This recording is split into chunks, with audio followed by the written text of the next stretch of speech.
अजय पांडे जी, थोड़ा मुद्दे पर रहते हैं आप। क्या है, हमारे सवालों पर नहीं आ रहे, कहानी पर जा रहे हैं। मेरे सवाल बहुत स्पष्ट तौर पर बताता हूं। मेरा सवाल पहला यह था कि चुनाव आयोग पर लगे हुए आरोपों की ढाल भाजपा क्यों बन रही, एक इसका उत्तर चाहिए।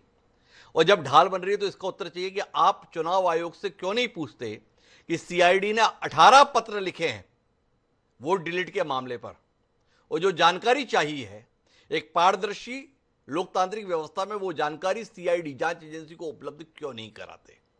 दूसरा सवाल, और तीसरा और आखिरी सवाल इस बात का है कि अगर राहुल गांधी के आरोपों में कोई गंभीरता नहीं होती है तो उसका जवाब देने के लिए आप सबको इतनी बेचैनी क्यों होती है।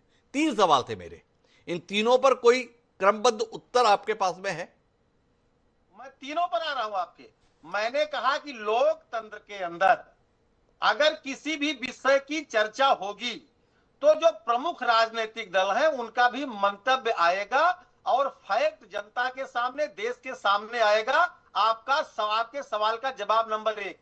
दूसरा, आपका जो सवाल है एसआईआर और निर्वाचन के मुद्दे पर, तो जब दो संस्थाएं आपस में किसी भी चीज के लिए अब पत्राचार कर रही हैं तो दोनों जो संस्थाएं हैं उनके बीच में तीसरे को नहीं, दोनों संस्थाओं के बीच में ही ये विषय रहना चाहिए। सवाल नंबर दो था, इसका जवाब। तीसरा, जो आपका निर्वाचन आयोग है वो लगातार मतदाता सूची की अशुद्धियां दूर करने के लिए कोशिश करता है और इसीलिए विभिन्न राजनीतिक दल उसके पास जाते भी हैं। तीन प्रकार के वोट डिलीट होते हैं, एक जो एब्सेंट है, दूसरे जो शिफ्ट है, तीसरे जो डेथ जिनकी हो गई है। इसको लगातार दूर करने का काम निर्वाचन आयोग का है, लेकिन देश की जो संवैधानिक संस्थाएं हैं उनके ऊपर बेबुनियाद आरोप लगा करके मतलब आपका अवधेश पांडे जी मानना है कि अगर सीआईडी 18 पत्र लिख चुका और उसका कोई जवाब चुनाव आयोग नहीं दे रहा तो इस बार किसी राजनीतिक दल को कुछ नहीं बोलना चाहिए। यह सीआईडी और चुनाव आयोग का मसला है।